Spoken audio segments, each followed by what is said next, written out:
These 6 farm recipes aren't just delicious, they're pure nostalgia. They come straight from old American kitchens where food was homemade, ingredients were simple, and every dish had a reason to exist. These meals were born on the farm during hard times, but they've survived for decades because they taste amazing. Number 1, Hoover Street. This wasn't just a recipe, it was a response to one of the toughest periods in American history. During the Great Depression in the 1930s, money was tight, jobs were scarce, and food had to stretch further than ever before. Families relied on low-cost, shelf-stable ingredients to fill stomachs and keep going through the day, especially those working long hours in the fields or factories. That's where Hoover Stew came in, named ironically after President Herbert Hoover, who was often blamed for the economic collapse. At its heart, Hoover Stew was a one-pot meal that didn't require fancy ingredients or complex techniques. The base usually started with elbow macaroni, a cheap and filling pasta that cooked fast and gave the dish some structure.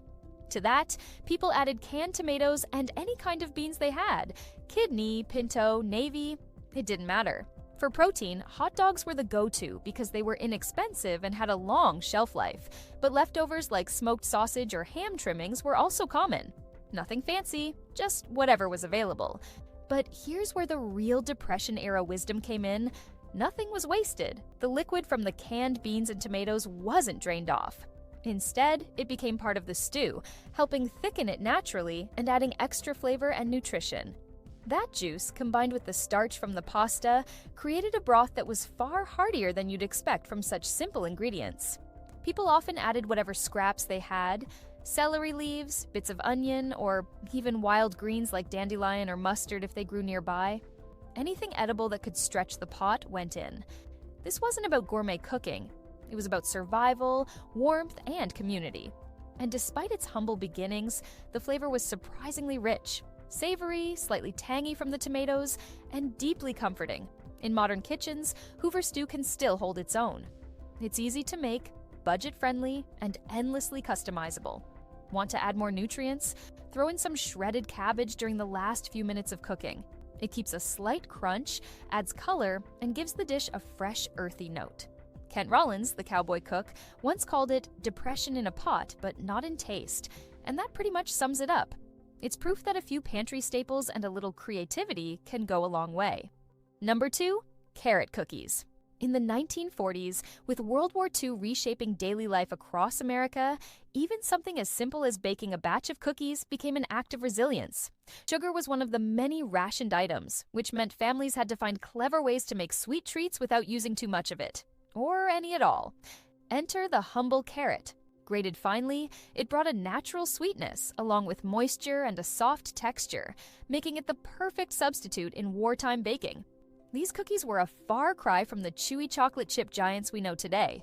Instead, they were small, soft, and just slightly crumbly, with a bright orange tint that made them feel playful and inviting, especially for kids who didn't know or care that they were technically eating vegetables.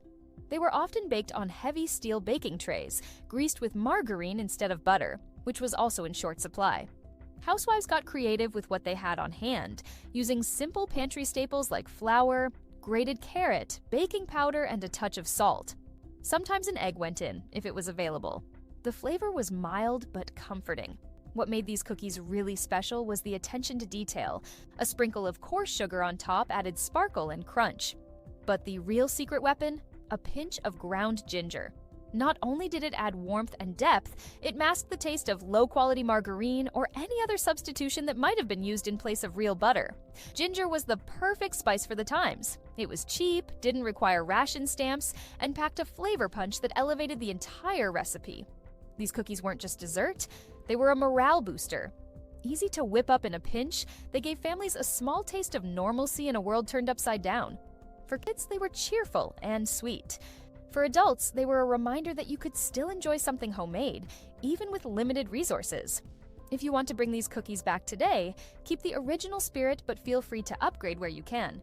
Use fresh ginger for a modern twist, or swap margarine for real butter. But don't skip the carrot. It's what made the recipe work then, and it still works now. Simple, nostalgic, and sweet, in more ways than one.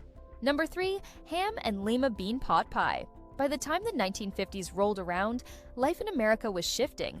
The war was behind, the economy was climbing, and for the first time in years, families could once again rely on stocked pantries and well-filled cellars. One of the ingredients that made a big comeback was cured and smoked meat, especially ham hocks and leftover bits from holiday roasts. Pair that with dried lima beans, often referred to as butter beans in the South and Midwest, and you had the foundation for a dish that was hearty, humble, and incredibly satisfying. Ham and Lima Bean Pot Pie.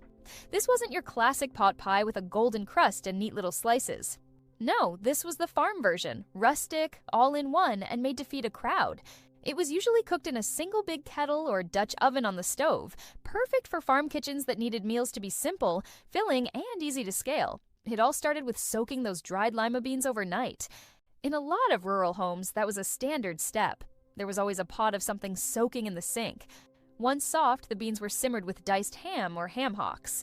The meat released its smoky, salty flavor slowly, and as the beans cooked down, the broth turned rich and deeply savory.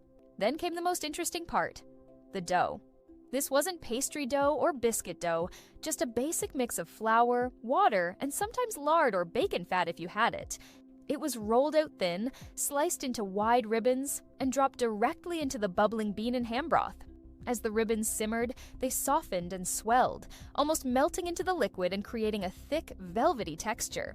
The starch from the flour acted like a natural thickener, transforming the broth into something close to a creamy stew, without needing milk, cream, or butter. It was a clever trick that stretched ingredients and delivered that stick-to-your-ribs feeling after a long day working outside.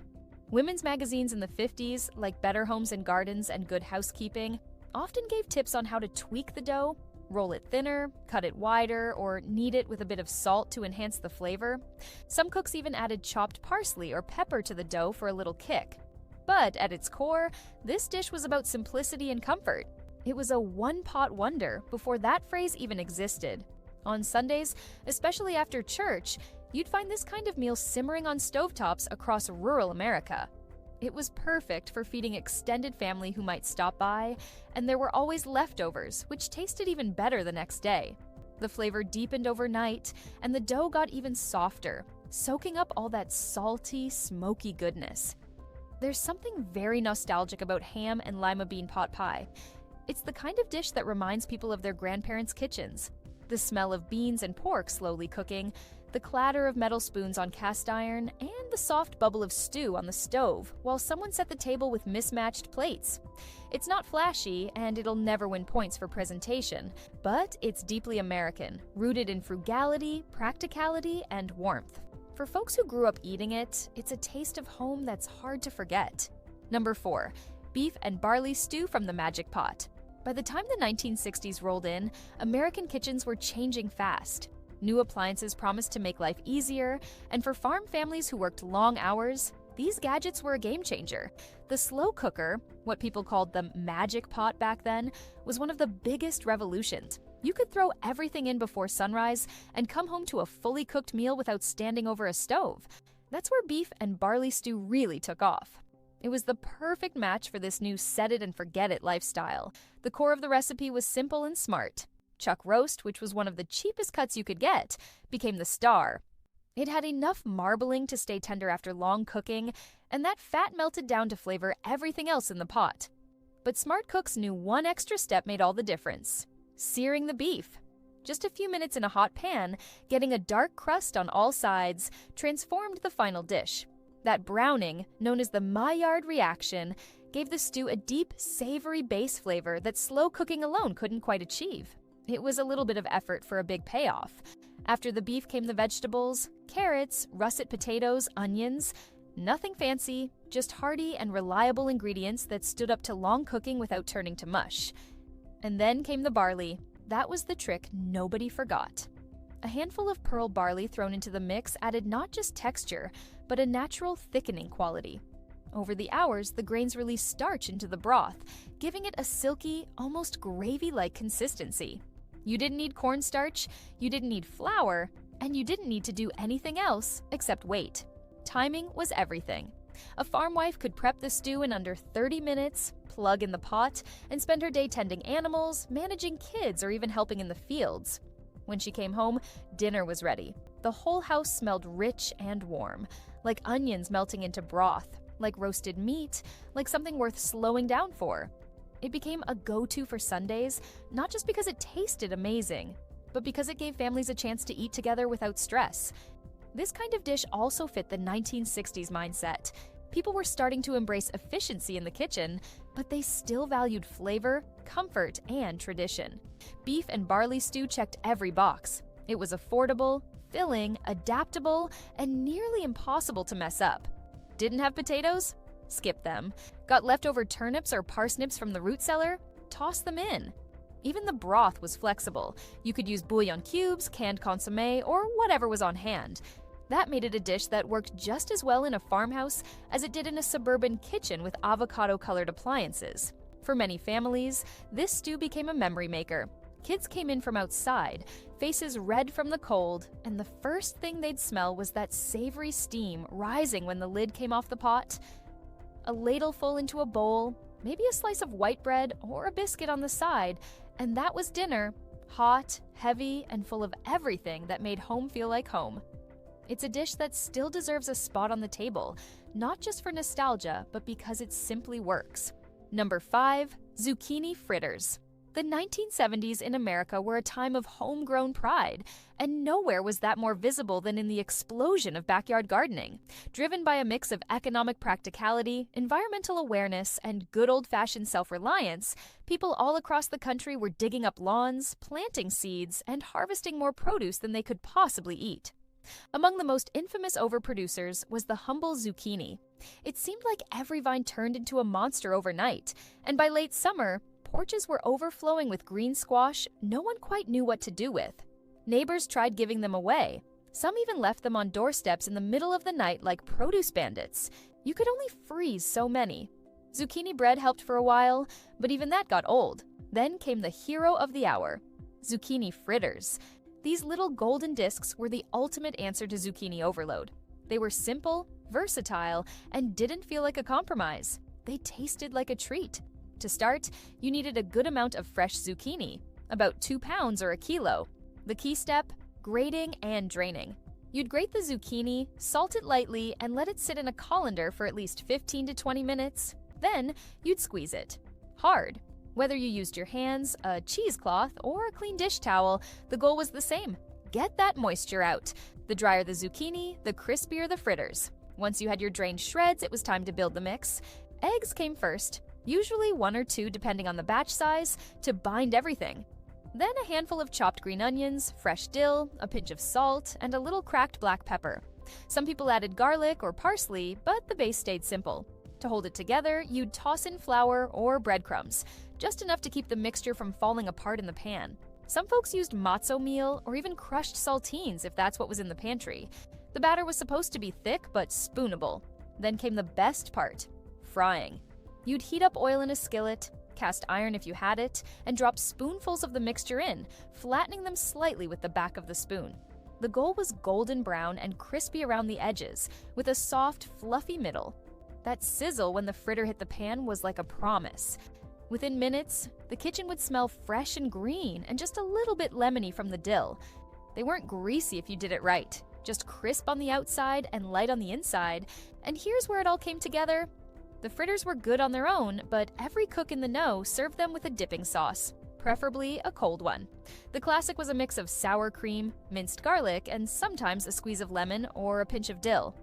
That contrast between hot fritter and cool, tangy dip was unbeatable. It was bright, rich, savory, all at once. Even picky kids, especially Gen X kids raised on meat and potatoes, would forget about dinner entirely and just pile these onto their plates. Zucchini fritters weren't just a way to use up vegetables. They were part of a bigger shift in how America cooked. They showed that meat didn't always have to be the center of the plate, that you could eat fresh, eat cheap, and still make something that felt special. They turned garden surplus into crispy, golden proof that less could be more. Number 6, chicken broccoli rice casserole. You couldn't grow up in the 1980s without running into this dish at least once a week, at home, at school functions, at church potlucks, or at a neighbor's weekend gathering. It was everywhere, and for good reason. It was comforting, affordable, easy to make, and came straight from the heart of America's love affair with convenience foods. This casserole was a perfect snapshot of its era, a time when busy suburban life demanded quick dinners and supermarket shortcuts, and when canned soup wasn't just a pantry item, it was the foundation of an entire meal. At its core, the chicken broccoli rice casserole was about using what you had and making it feel like something special. Most people started with white rice, cooked in chicken broth instead of plain water to pack in some extra flavor. Then came the chicken, leftover roast chicken if you had it, or store-bought rotisserie if you didn't want to cook. Some used poached or boiled chicken breast, diced up. Others used canned chicken in a pinch. The broccoli was next, and it didn't matter if it was fresh or frozen. Either one worked just fine as long as it was cut into bite-sized florets and blanched or steamed slightly beforehand so it wouldn't turn to mush in the oven. Then came the ingredient that defined 1980s home cooking, a can of cream of chicken soup. Campbell's was the go-to brand, and its thick, salty, creamy texture bound the ingredients together into that rich filling. Some people got creative and mixed in a bit of mayonnaise or sour cream for added tang. Others added garlic powder, onion flakes, or a few shakes of Worcestershire sauce to give it a little punch, but no matter how it was dressed up, that creamy soup base was what brought everything together. Of course, the real reason this casserole earned its permanent spot on the American dinner table was the cheese, specifically shredded cheddar. A good handful went into the mix to create that melty, gooey bite, and sometimes another layer was sprinkled right on top. And then, to finish things off, the topping. Crushed Ritz crackers were the standard, mixed with a bit of melted butter and spread across the top like a golden crust. That crispy layer added texture, richness, and just the right amount of crunch. Some families swapped the crackers for cornflakes, another distinctly retro touch that gave a slightly lighter finish. Others used breadcrumbs or even potato chips, depending on what was in the pantry. The beauty of this casserole wasn't just the flavor, it was the simplicity. You could throw it together in under 20 minutes, pop it in the oven, and forget about it until dinner. And it always fed a crowd. That's why it was so beloved at PTA meetings, school bake sales, and potlucks. It was economical, dependable, and incredibly adaptable. If someone didn't like broccoli, you could swap in peas. If you were short on cheddar, a mix of whatever cheese was in the fridge worked too. Even picky eaters didn't complain, because once that melted cheese coated the broccoli, it hardly tasted like a vegetable at all. It wasn't just food, it was family. Moms made it after long days, grandmas brought it to gatherings, and teenagers reheated the leftovers late at night. It was cheesy, warm, filling, and familiar. Everything people wanted during a time when the world felt like it was speeding up. And today, just one bite brings it all back. The Reagan years, big hair, Tupperware, and the quiet hum of a microwave heating up a second helping.